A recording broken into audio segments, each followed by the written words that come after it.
Dan Dickau here for Gonzaga Nation SI on the Gonzaga Nation Media Network as we continue to inch closer to the college basketball season. Each Monday in September and October, we're going to take a look at another team outside of Gonzaga in the WCC. The first week, we looked at LMU. This week, we're going to look at Pacific, the Tigers, led by head coach Leonard Perry.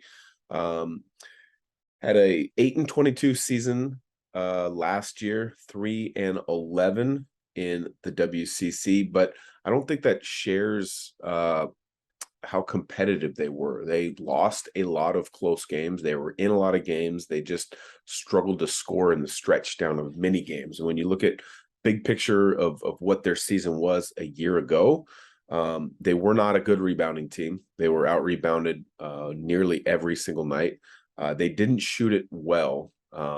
They were about 41% from the field, only 32%, which I believe was last in the WCC, and they only made about 6 threes a game. So they were not great on the offensive end of the floor when they couldn't shoot it, and then they had problems turning it over at times. That was an issue that they need to resolve this year. On the flip side, defensively, they were really good. They kind of took that grit, that energy, that kind of junk things up that Damon Stoudemire had going for them on the defensive end of the floor and continued that on. They were really good at pressuring the ball and forcing turnovers a season ago, and driving their opponent's field goal percentage down. And if their offense can improve a little bit this year as far as field goal percentages, they can shore up the boards, which I think they will based on last year they were a fairly small roster. Alfonso Anderson played a lot at the 4 and even at the 5 at times, and he was about 6'6", 6'7" or so. And then if they can continue to create turnovers and get some easy opportunities in transition, I think that bodes well for them. So it'll be interesting to see how they develop this year under Leonard Perry. Last year was tough because if you remember, Damon Stoudemire left in July when he got an opportunity to coach with the Boston Celtics as an assistant under Ime Udoka.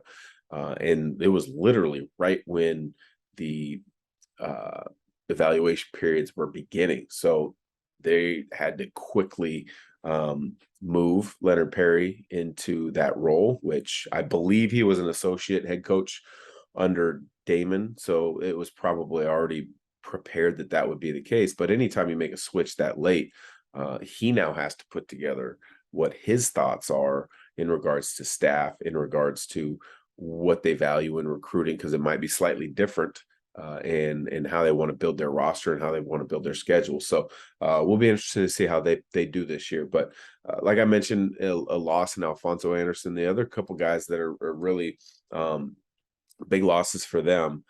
Anderson was their leading scorer a year ago, right around 12 points per game, would be Jeremiah Bailey. Kind of a versatile wing, did a lot of different things, scored at about 11 points a game. He could shoot it from the three-point line well enough to make you concerned and have to close out hard. And then, kind of had a sneaky little tricky game as far as putting the ball on the deck and creating opportunities. Then they lose their point guard, Pierre Crockrell. Not much of a scorer, but a tremendous defender. Which is obviously one of the reasons why they forced so many turnovers a season ago. And he was a really good setup point guard, averaged about 5 assists per game. And when you're a team that struggles to shoot it the way that Pacific did a year ago, you average 5 assists per game, you're creating opportunities for teammates. Maybe they just can't take advantage of them. So those were the 3 big losses that I see when you look at the roster. Almost a complete roster overhaul.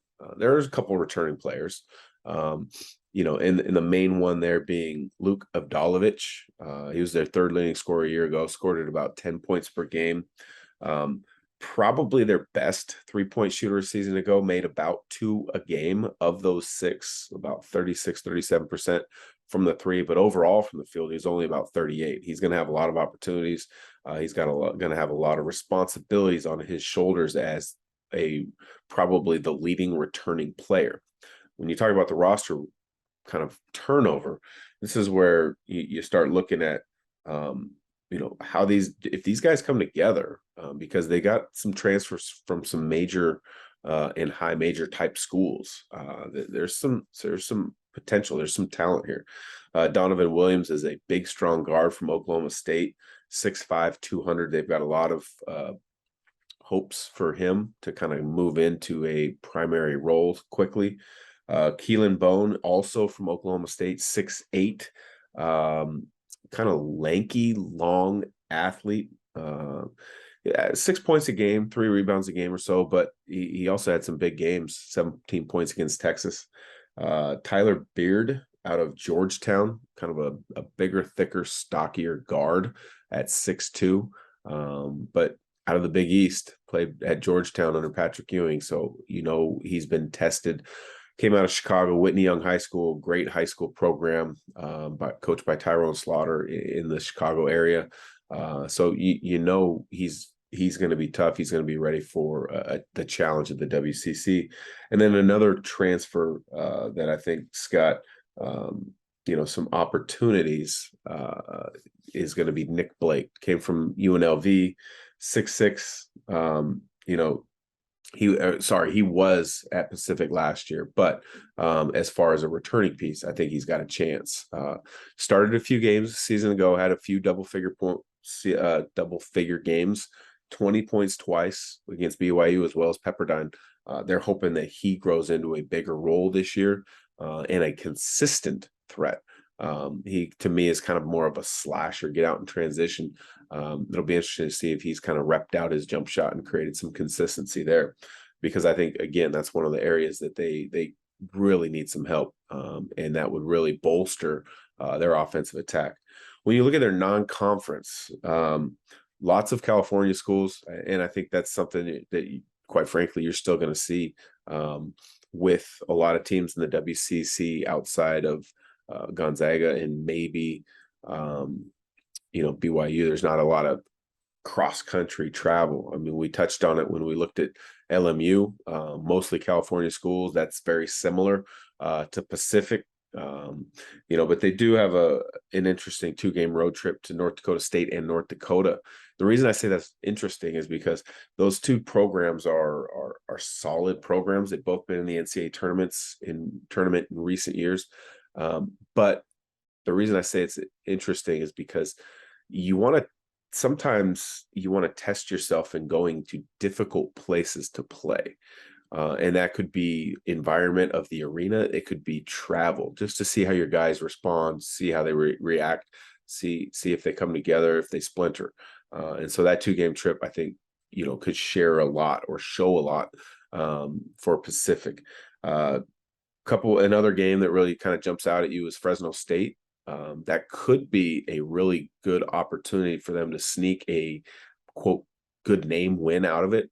Fresno State lost their best player in Orlando Robinson to the NBA, 6'11", 7-footer. But, they play them at home, and that could be a big opportunity for Pacific. But they opened the season at Stanford, and Stanford is kind of one of those interesting teams. You don't know what to expect from them. At least I don't know what to expect from them as I start to kind of follow closely a lot of the schools on the West Coast this year. I've heard a lot of people down on Stanford this year. They haven't shown growth. They lost maybe their best player a season ago in Jaden Dallaire and transferring to USD.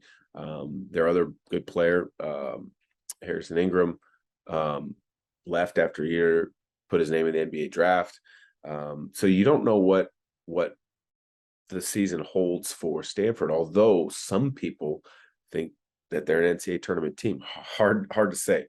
So that could be a good win, possibly for Pacific, first game of the season at Stanford. When you look at the WCC, obviously with a shortened, condensed season where you don't play all 9 other teams twice, Pacific might have the friendliest schedule of everybody. They only play St. Mary's once. They only play Gonzaga once. They start with 2 home games with BYU and at LMU. So they could get off to a good start in league play.